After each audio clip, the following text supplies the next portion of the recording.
Chers frères et sœurs, paix et bien dans le nom de notre Seigneur Jésus-Christ, une seule chose je nous propose aujourd'hui pour notre méditation. Attention au faux roi des royaumes passants. Dans l'évangile, Jésus nous raconte la parabole d'un homme de noblesse parti pour se faire roi dans les lointains et revenir ensuite. Mais avant de partir, il va donner la somme de valeur de mine à 10 de ses serviteurs. Mes chers frères et sœurs, nous sommes dans une parabole. Il faut trouver la pointe, sinon on passe à côté. La pointe de cette parabole est hors de la parabole. Dès le début de l'évangile, Saint Luc nous a donné un indice théologique très important. Il était près de Jérusalem et ses auditeurs pensaient que le royaume de Dieu allait se manifester à l'instant même. Saint Luc nous dit Jésus était près de Jérusalem. Il faut entendre par là proche de deux moments phares de sa venue au monde, mort et résurrection d'une part, l'ascension d'autre part. Ensuite, Saint Luc ajoute, ses auditeurs pensaient que le royaume de Dieu allait se manifester à l'instant même. Il faut entendre par là que ceux qui ont compris le sens de sa venue au monde, n'oublions pas que nous sommes au chapitre 19 de Saint Luc, bientôt ça sera l'arrestation. Ceux-là ont cru qu'une fois mort et ressuscité, puis monté au ciel, ça sera la fin du monde. C'est dans ce contexte que Jésus leur raconte cette parabole, non pas seulement pour leur apprendre que ce ne sera pas la fin, mais plus encore pour les préparer, pour ne pas tomber dans les pièges des faux rois qui viendront inaugurer le royaume passant. C'est dans cette optique que cette parabole n'a rien à voir avec celle des 5 talents. Dans la parabole de la mine, il s'agit d'un homme qui va dans un pays lointain pour se faire donner la royauté, puis revenir. Si l'on dit que c'est Jésus, c'est grave et c'est même hérétique, car c'est comme si on disait Jésus quitte le monde pour aller se faire roi au ciel, puis revenir. On tombe dans l'hérésie d'Arius au IIIe siècle. Jésus est Dieu parmi nous, l'Emmanuel. Il est le Fils de Dieu venu dans le monde, pleinement Dieu, pleinement homme. Il n'a pas besoin d'aller au ciel pour se faire roi et revenir. Il n'est pas moins un homme qui va au ciel pour se faire Dieu et revenir Dieu. Il est déjà Dieu, il est Dieu. D'ailleurs, cet homme, avant de partir, a appelé 10 de ses serviteurs. Or, Jésus avait appelé 12 apôtres et non 10. En plus de cela, à son retour, 3 seulement ont rendu compte. Il faut entendre par là que 6 n'ont pas rendu compte, 2 ont fait bonne affaire et 1 n'a pas fait bonne affaire, ce qui montre que les serviteurs de cet homme ne l'aiment pas. C'est pourquoi Jésus ajoute dans la parabole la plainte de ses concitoyens. Mais ses concitoyens le détestaient et ils envoyèrent derrière une délégation chargée de dire « Nous ne voulons pas que cet homme règne sur nous ». Cet homme est tout le contraire de ce qui est Jésus, car au dernier jour, tout le monde rendra compte et non une catégorie de gens. Il ne s'agit donc pas ici de Jésus et les concitoyens ne sont pas assimilés à la foule qui vont crier le vendredi saint, crucifiez-le. Pourquoi? C'est parce que ces concitoyens ont compris que c'était un mauvais roi et la parabole va nous le dire clairement à travers cette phrase.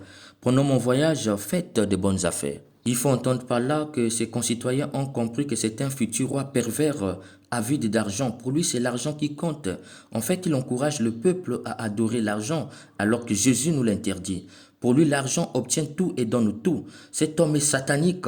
Il enseigne à son peuple qu'avec l'argent, on peut tout avoir. Il faut chercher l'argent à n'importe quel prix. D'où la suite de la parabole nous confirme cela. Quelle est la récompense qu'il a donnée à ceux qui ont pu faire de bonnes affaires?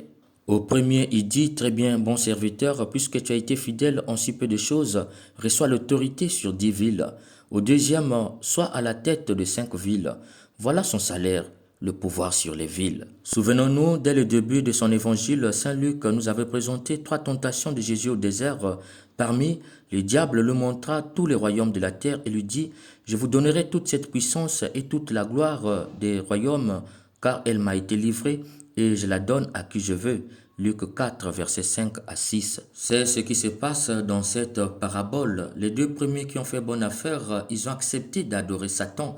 Il faut entendre par là qu'ils ont accepté de sacrifier les vies des autres pour la gloire et la gloire. C'est pourquoi Satan les fait régner sur ces royaumes.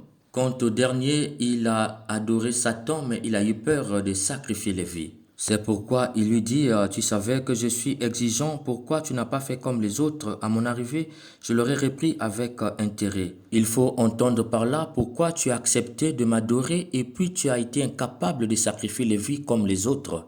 Jésus nous montre par là que cela rend Satan fou, car il n'aime pas les peureux. Si tu l'adores, tu dois être en mesure de sacrifier les vies. C'est pourquoi, pour tout couronner, tous les lâches qui ont signé les pactes avec lui et qui ont voulu se retirer de lui, il a décidé de les tuer tous. Amenez-les ici, ceux qui ont refusé que je règne sur eux, et égorgez-les devant moi. Un sanguinaire sans pitié, un sadique, tout se clarifie ici. Il s'agit de ceux qui, par impatience du règne de Dieu, au nom de la souffrance, vont signer des pactes avec Satan. La première catégorie, c'est ceux qui acceptent de sacrifier les vies pour Satan. La deuxième catégorie, c'est ceux qui ont peur de sacrifier les vies pour Satan ou par échec de multiples tentations, ils n'arrivent pas à sacrifier. Et la troisième catégorie, c'est ceux qui, dès lors qu'ils ont signé le pacte et ont tant de sacrifices, veulent faire marche en arrière. Pour la première catégorie, Jésus te montre à travers cette parabole, sacrifier une vie pour un salaire aussi médiocre, régner sur le royaume, c'est idiot. Combien de temps vas-tu régner d'ailleurs?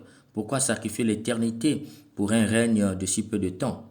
Pour la deuxième catégorie, Jésus te montre à travers cette parabole les conséquences d'aller signer un pacte avec Satan et en être incapable de sacrifier la vie. Ça le rend fou et il le tue.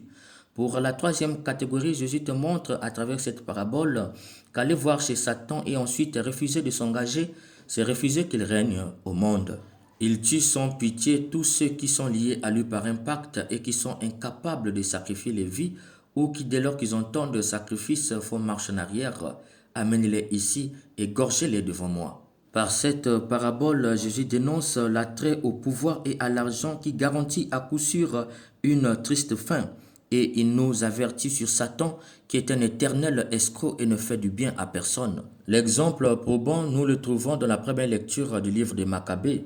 Antichos fait des promesses aux plus jeunes. Il rendra riches et heureux ceux qui abandonneront les usages de leur père. Il faut entendre par là qui donnera gloire et pouvoir de ce monde à ceux qui abandonneront Dieu. Mais sous les conseils de leur mère, ils vont refuser. Voilà ce à quoi Jésus nous invite aujourd'hui. Ne pas vendre sa vie pour le salaire du pouvoir et de l'avoir de ce monde. Ne vends pas un homme pour recevoir le salaire du pouvoir qui te donne accès à l'avoir. C'est très idiot, car pendant combien de temps vas-tu régner? Ne perds pas l'éternité pour 40 ans de pouvoir et pour les biens de ce monde. Aujourd'hui, il y a beaucoup de sectes qui garantissent le pouvoir et l'argent dès lors que tu y entres. Jésus t'avertit aujourd'hui, fais attention, n'aie rien à voir en contact avec cet homme qui est un éternel escroc. Il finira par te gâcher toute la vie et toute l'éternité de ta vie. Que la souffrance dans laquelle tu vis et le temps d'attente ne te fassent pas dévier de l'essentiel. Reste connecté à Jésus, car la rivière ne pourra plus couler si elle refuse la source. La lumière ne pourra plus briller si elle refuse le soleil. Tu ne peux pas échapper au pouvoir des sectes ésotériques de ce monde si tu n'es pas connecté à Jésus. À l'image de Sainte Élisabeth, demandons la lumière du Saint-Esprit. Sainte Élisabeth d'Hongrie, priez pour nous. Amen. Au désert avec toi, Jésus.